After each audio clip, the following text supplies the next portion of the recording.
Hi hi hi hello. സുഖമാണോ? എല്ലാവരും സുഖമായിട്ടിരിക്കുന്നോ? ഇന്ന് ഞായറാഴ്ചയായിട്ട് എന്താണ് പരിപാടി? പിന്നെ ഞാൻ ഇന്ന് ഇങ്ങനെ ഒരു വീഡിയോ ആയിട്ട് വന്നത്, രണ്ട് ദിവസമായിട്ട് ഇങ്ങനെ ഫുള്ളായിട്ട് എല്ലാവരും കണ്ടുകൊണ്ടിരിക്കുന്ന ഒരു കാര്യമാണ് അൻസിബയെ കുറിച്ചിട്ടല്ലേ. എന്തല്ലേ ആ കുട്ടി, കല്യാണം കഴിയാത്തൊരു കുട്ടിയാണ്. ആ കുട്ടിയെക്കുറിച്ച് എന്തൊക്കെയാണ് ആ ലക്ഷ്മി പറയുന്നത്? അവർ തങ്ങളിൽ വലിയ കൂട്ടായിരുന്ന ആൾക്കാരാണ്. പക്ഷേ എന്നിട്ട് എന്തൊക്കെയാണ് വിളിച്ച് പറയുന്നത്? അതാണ് പറയുന്നത്, സൗഹൃദം നോക്കി തിരഞ്ഞെടുക്കുക. എപ്പോഴും നമ്മൾ കൂട്ടുകാരെ തിരഞ്ഞെടുക്കുമ്പോൾ നമ്മൾ നോക്കി തിരഞ്ഞെടുക്കുക. ഇല്ലെങ്കിൽ നമുക്ക് ഇതുപോലെയൊക്കെയുള്ള ബുദ്ധിമുട്ടുകൾ ലൈഫിലുണ്ടാവാം.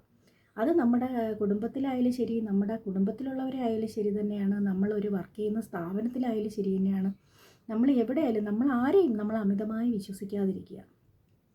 അപ്പോൾ ഇപ്പം നടക്കുന്ന കാര്യങ്ങൾ കണ്ടില്ലേ? ആ കുട്ടിയെക്കുറിച്ച് എന്തൊക്കെ മോശമാണ്, ഒരിക്കലും പറയാൻ പാടില്ലാത്ത കാര്യങ്ങളാണ് ആ ലക്ഷ്മി ഇങ്ങനെ പറഞ്ഞുകൊണ്ടേയിരിക്കുന്നത്. ആ കുട്ടിക്ക് എന്ത് മാനസികമായിട്ട് വിഷമമുണ്ടാവും.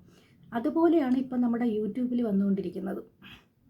യൂട്യൂബിൽ ഒത്തിരി പേര് വാട്സാപ്പ് ഗ്രൂപ്പ് കൂട്ടായ്മയൊക്കെ ഉണ്ട്. ഇതിനകത്ത് പോയിട്ട് പരസ്പരം എല്ലാവരുടെയും നമ്പറുകൾ കിട്ടും. എന്നിട്ട് അങ്ങോട്ടും ഇങ്ങോട്ടും പരസ്പരം ചീത്ത പറയുക, വഴക്കുണ്ടാക്കുക. ഒരാളുടെ ചാനൽ മുന്നോട്ട് പോയി അത് മോണിറ്ററൈസ് ആയി എന്ന് പറയുമ്പോഴത്തേക്കും മറ്റുള്ളവർക്ക് അസൂയ തോന്നുക, പരസ്പരം അങ്ങോട്ടും ഇങ്ങോട്ടും കുറ്റപ്പെടുത്തുക, ഓരോ ലൈവുകളിൽ പോയി ഒരാളിൻ്റെ കുറ്റം പറയുക. എന്തിനാണ്? പിന്നെ യൂട്യൂബ് ഒരുപാട് അപ്ഡേഷൻ നടത്തുന്നുണ്ട്. ഇപ്പോൾ ഒരുപാട് അപ്ഡേഷൻ നടത്തുന്നതുകൊണ്ട് ഒരുപാട് പ്രശ്നങ്ങളുണ്ട്. ചിലവർക്ക് ലൈക്ക് ബട്ടൺ കാണുന്നില്ല, ചിലവർക്ക് മെസ്സേജ് കാണുന്നില്ല, മലയാളം വരുന്നില്ല, അങ്ങനെയൊക്കെയുള്ള പ്രശ്നങ്ങൾ. അതൊക്കെ നമ്മൾ പരസ്പരം നമുക്കിങ്ങനെ എല്ലാവരുമായിട്ട് സംസാരിക്കാം. അപ്പോൾ അവരെന്താണോ പറയുന്നത് അതേ രീതിയിൽ ചെയ്യുക. ഇല്ലെങ്കിൽ നമ്മൾ യൂട്യൂബ് ടീമിന് മെയിൽ അയയ്ക്കുക, അവരോട് ചോദിക്കുക. 2 ദിവസം കഴിഞ്ഞിട്ടാണെങ്കിലും നമുക്കതിൻ്റെ ആൻസർ കിട്ടുന്നുണ്ടല്ലേ.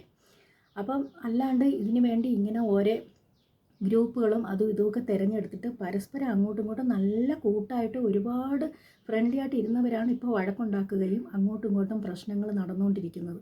എന്നിട്ട് മറ്റുള്ള ലൈവുകളിൽ പോയി അനാവശ്യമായിട്ട് സംസാരിക്കുക. എന്തെന്താണ് നമ്മൾ എല്ലാവരെയും ഒരേ ദിവസം കാണുന്നു, നമ്മൾ ഇവരുമായിട്ടൊന്നും ഒരു സൗഹൃദത്തിന് പോവുകയോ എന്തെങ്കിലും ഒരു നാൾ എവിടെയെങ്കിലും നമ്മൾ കണ്ടുമുട്ടിക്കഴിഞ്ഞാൽ എന്ത് സന്തോഷമായിരിക്കും അല്ലേ. ഒരു ഹായ് ഹലോ പറയുക, അല്ലെങ്കിൽ ഒരു സന്തോഷമായിട്ട് ഒന്നിച്ചിരുന്നൊരു ചായ കുടിക്കുക, അതൊക്കെയല്ലേ ഒരു സന്തോഷം. ഈ പരസ്പരം വഴക്കുണ്ടാക്കി അങ്ങോട്ടും ഇങ്ങോട്ടും പോകണോ?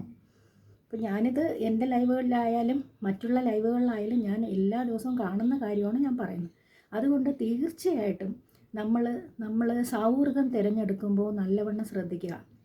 നമ്മൾ അവരെ മനസ്സിലാക്കുക. അവർ എന്തെങ്കിലും ഒരു രീതിയിൽ നമുക്കൊരു പ്രശ്നം ഉണ്ടാകുന്ന ഒരു വ്യക്തിയാണ് എന്ന് നമുക്ക് തോന്നിക്കഴിഞ്ഞാൽ സ്നേഹത്തോടെ നമ്മൾ ഒഴിവാക്കുക. സ്നേഹത്തോടുകൂടി മാത്രം. ഒരിക്കലും അവർ നമ്മളെ പിണക്കാനോ അല്ലെങ്കിൽ അങ്ങനെ ഒരു രീതിയിൽ നമ്മൾ പോകാൻ പാടില്ല. സന്തോഷമായിട്ട് സ്നേഹത്തോടു കൂടി നമ്മളെല്ലാവരോടും പെരുമാറുക. ഒരാളെക്കുറിച്ചുള്ള കാര്യം മറ്റൊരു വ്യക്തിയോട് നമ്മൾ പറയാതിരിക്കുക. മാക്സിമം ഒരാളിനെക്കുറിച്ച് എന്തെങ്കിലും തെറ്റുകുറ്റങ്ങൾ നമ്മൾ കണ്ടു കഴിഞ്ഞാൽ ദയവ് ചെയ്ത് മറ്റൊരു ലൈവിൽ പോയി നമ്മൾ പറയാതിരിക്കുക. ഇതൊക്കെ എൻ്റെ അനുഭവം. ഞാൻ കുറച്ച് നാളായിട്ട്, ഞാനൊരു 3 മാസമായാലും ലൈവ് തുടങ്ങിയിട്ട് ഇങ്ങനെ ഓരോ കാര്യങ്ങൾ കണ്ടു വരുന്നത് കൊണ്ടാണ് ഞാനീ പറയുന്നത്. എപ്പോഴും നമ്മൾ തിരഞ്ഞെടുക്കാനുള്ള ഒന്ന്, സൗഹൃദം തിരഞ്ഞെടുക്കുമ്പോൾ നമ്മൾ വളരെയധികം ശ്രദ്ധിക്കണം.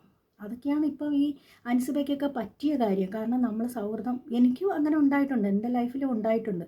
കാരണം നമ്മൾ കൂടെ വർക്ക് ചെയ്യുന്നവരെ നമ്മൾ ഒരുപാട് വർഷമായിട്ട് നമ്മളെ കൂടെ വർക്ക് ചെയ്യുന്നവരെ നമ്മൾ ഒത്തിരി വിശ്വസിക്കും. പക്ഷേ അവർ എന്താണ് അവരുടെ സ്വഭാവം എന്നുള്ള ചിലപ്പോൾ നമ്മുടെ നിന്ന് എല്ലാം വാങ്ങിയിട്ടായിരിക്കാം, അല്ലെങ്കിൽ നമ്മളോട് അത്രയും സ്നേഹം കാണിച്ച് ഒരു സഹോദരിയെപ്പോലെ കൂടെ നിന്നിട്ടായിരിക്കാം നമ്മളെ കുറ്റം മറ്റുള്ളവരോട് പറയുന്നത്. അതുകൊണ്ട് ഞാൻ അനുഭവിച്ചൊരു കാര്യമാണ് ഞാൻ നിങ്ങളോട് പറയുന്നത്. കഴിവതും നമ്മൾ സൗഹൃദങ്ങൾ തിരഞ്ഞെടുക്കുമ്പോൾ വളരെയധികം ശ്രദ്ധിക്കണം. അഥവാ നമുക്ക് നല്ലൊരു സൗഹൃദം ഉണ്ടെങ്കിൽ പോലും നമ്മുടെ കാര്യങ്ങൾ ഒരിക്കലും മറ്റുള്ളവരോട് ഷെയർ ചെയ്യരുത്. നമ്മുടെ ഫാമിലി മാറ്റർ ആയാലും അല്ല, നമ്മുടെ ഓഫീസിൽ സംബന്ധിച്ചുള്ള കാര്യങ്ങളായാലും ഒന്നും നമ്മൾ ആരോടും ഷെയർ ചെയ്യാൻ പാടില്ല.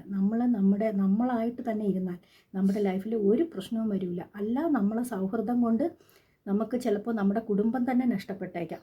മറ്റുള്ള എല്ലാവരുടെ വ്യക്തികളുടെ മുന്നിലും നമ്മളൊരു മോശക്കാരി ആയേക്കാം.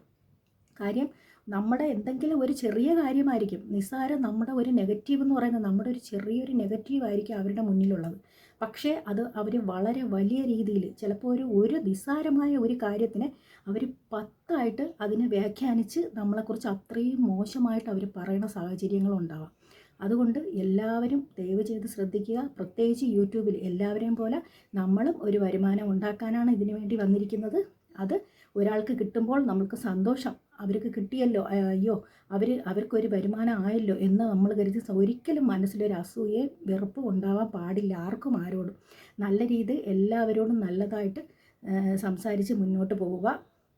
ഞാനിത് കണ്ടതുകൊണ്ട് കുറച്ച് ദിവസങ്ങളായിട്ട് ഇങ്ങനൊരു രീതി കണ്ടുവരുന്നത് കൊണ്ടാണ് ഞാനിത് പറഞ്ഞത്. എന്തെങ്കിലും ഞാൻ പറഞ്ഞതിൽ ആർക്കെങ്കിലും എന്തെങ്കിലും ഒരു തെറ്റായിട്ട് തോന്നുന്നെങ്കിൽ ക്ഷമിക്കുക കേട്ടോ. അപ്പോൾ എല്ലാവരോടും ഞാൻ പറയുന്നു, നമ്മൾ നമ്മുടെ കാര്യം നോക്കുക. ഒരിക്കലും മറ്റൊരു വ്യക്തിയുടെ കുറ്റം ഒരു ലൈവുകളിലും ചെന്ന് നമ്മൾ പറയാൻ പാടില്ല, ഒരിക്കലും പറയരുത് ആരായാലും. അപ്പോൾ എല്ലാവരും എത്രയും പെട്ടെന്ന് എല്ലാവരുടെ യൂട്യൂബ് അപ്ഡേഷനൊക്കെ കഴിഞ്ഞ് എല്ലാവരുടെ ചാനലും നല്ല രീതിയിൽ മുന്നോട്ട് പോകട്ടെ. അപ്പോൾ ഓക്കെ, എല്ലാവർക്കും എന്നെ സപ്പോർട്ട് ചെയ്യുന്ന എല്ലാവർക്കും താങ്ക് യു.